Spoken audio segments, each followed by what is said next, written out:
Assalamualaikum warahmatullahi wabarakatuh. Kami dari jurusan Kimia Universitas Negeri Gorontalo akan menjelaskan sedikit tentang bioteknologi lingkungan, salah satunya yaitu bioremediasi.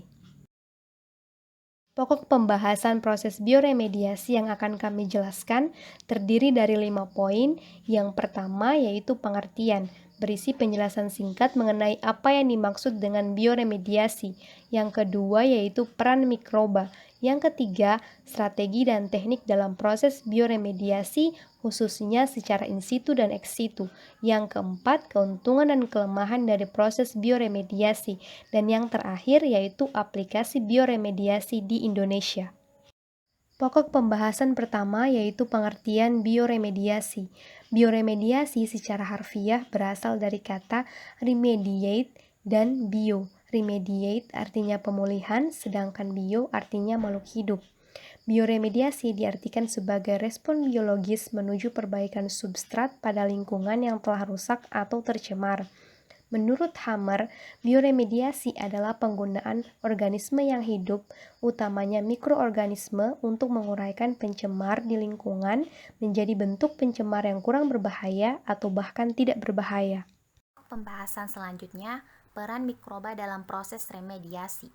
Proses bioremediasi sangat tergantung pada keberadaan mikroba pengurai. Proses ini sering terjadi dengan laju penguraian yang sangat lambat dan hanya dengan mikroba yang tepat. Mikroba pengurai akan memanfaatkan proses metabolismenya, mengkonversi polutan menjadi produk melalui reaksi kimia organik. Keberadaan enzim yang dihasilkan akan mempercepat terjadinya reaksi karena enzim berfungsi sebagai katalis. 1. Degradasi secara enzimatik. Kelompok enzim oksidoreduktase dan hidrolase sangat berperan dalam proses biodegradasi. Oksidoreduktase terlibat dalam memecah ikatan utama dan mentransfer elektron dari pendonor ke akseptor. Hidrolase terlibat dalam memecah ikatan utama dan mengkatalis beberapa reaksi.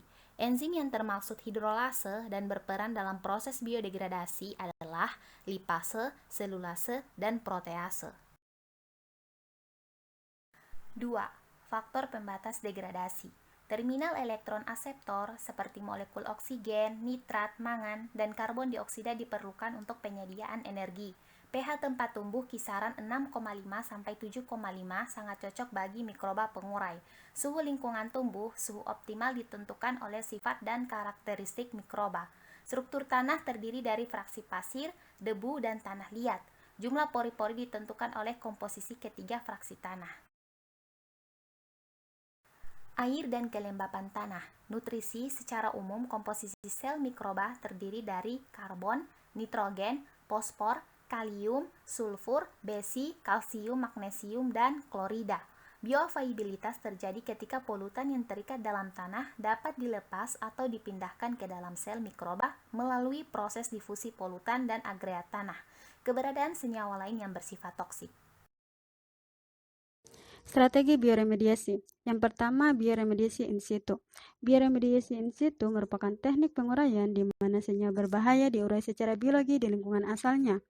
Teknik bioremediasi secara in situ umumnya terdiri dari upaya penambahan dan tanpa penambahan perlakuan. Kedua teknik ini benar-benar mengandalkan proses penguraian kontaminan secara alamiah tanpa dan dengan penambahan stimulan. Kedua, bioremediasi ex situ.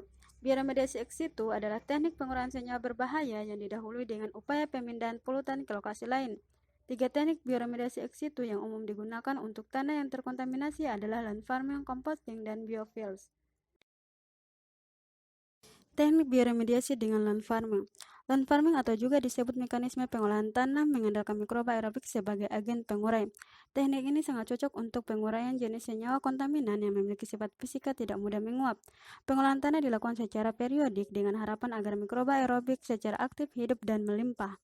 Teknik ini merupakan teknik bioremediasi yang paling mudah. Meskipun teknik ini diuraikan pada bagian bioremediasi ex situ, tetapi aplikasi teknik ini dapat diaplikasikan secara in situ.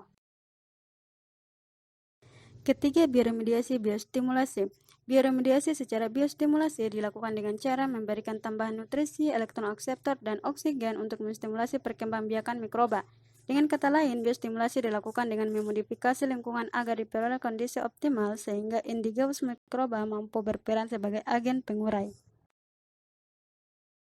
Pada gambar 2.6, terdapat contoh bioremediasi pada air tanah dan zona tanah jenuh. Materi penghalang tersusun atas campuran posisi, nutrisi, atau bahan organik seperti pupuk kandang, kompas, dan materi lain yang bersifat oksidator atau reduktor. Kontaminasi akan terurai ketika air tanah melewati dan terperangkap dalam penghalang reaktif biologi.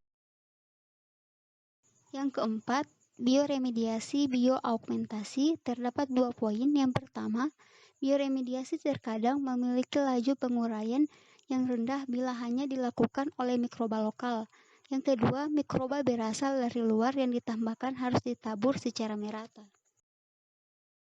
Poin selanjutnya, kelebihan dan kekurangan proses bioremediasi. Kelebihan bioremediasi, yang pertama, proses penguraian terjadi secara alami. Yang kedua, merupakan metode sederhana. Yang ketiga, dapat dilakukan pada lokasi terjadinya pencemaran. Yang keempat, teknologi dengan biaya yang sangat murah. Yang keenam, fleksibel. Yang ketujuh, ramah lingkungan. Kekurangan bioremediasi. Yang pertama, sangat dibatasi oleh tipe kontaminan. Yang kedua, beberapa hasil penguraian menghasilkan bahan dengan toksisitas yang lebih berbahaya. Yang ketiga, memerlukan penanganan yang khusus. Yang keempat, hasilnya sulit diprediksi. Yang kelima, membutuhkan waktu yang relatif lebih lama. Yang keenam, belum adanya regulasi yang dapat diterima. Pokok pembahasan terakhir yaitu aplikasi bioremediasi di Indonesia, salah satunya di PT Chevron Pacific Indonesia yang merupakan perusahaan minyak asing terbesar. Dulunya bernama PT Caltex. Teknik bioremediasi yang dilakukan adalah land farming secara ex situ, dengan monitoring proses bioremediasi dilakukan setiap 2 minggu sampai dengan 8 bulan. Itulah beberapa penjelasan tentang bioremediasi. Semoga bermanfaat dan terima kasih.